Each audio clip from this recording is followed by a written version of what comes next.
কোথাও অবকাঠামো আছে কিন্তু ডাক্তার নেই, কোথাও ডাক্তার আছে নার্স নেই, যন্ত্রপাতি আছে কিন্তু টেকনিশিয়ান নেই। স্বাস্থ্য খাতের এমন চিত্র তুলে ধরে সংশ্লিষ্টরা বলছেন সমন্বয়ের অভাবেই এমনটি হচ্ছে। এক্ষেত্রে বেসরকারি খাতকে সম্পৃক্ত করলে স্বাস্থ্য খাতের আরও উন্নয়ন সম্ভব। দুপুরে এফবিসিসিআই আয়োজিত স্বাস্থ্য খাত নিয়ে এক সেমিনারে বক্তারা এসব কথা বলেন।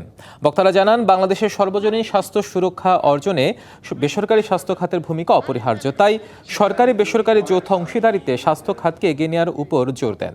স্বাস্থ্য ব্যবস্থাপনায় কর হার কমানোর তাগিদ দেন বক্তারা। বলেন, বেসরকারি ব্যবস্থাপনায় গড়ে ওঠা এই খাতকে নিয়ন্ত্রণে সরকারের যথাযথ আইনি পদক্ষেপও প্রয়োজন। গবেষণার এরিয়াতে হেলথ সেক্টর সহ সব সেক্টরে আমাদের একসাথে কাজ করতে হবে। লাইসেন্সের সাফারিংসের কথা আসছে, এটা একেবারে আমি একমত। এই এত জটিলতার কারণে আমাদের অধিকাংশ প্রতিষ্ঠান লাইসেন্সের বাইরে আছে। এই জায়গাগুলোতে আমরা কাজ করছি, ইনশাল্লাহ একটা ভালো রেজাল্ট আনবো।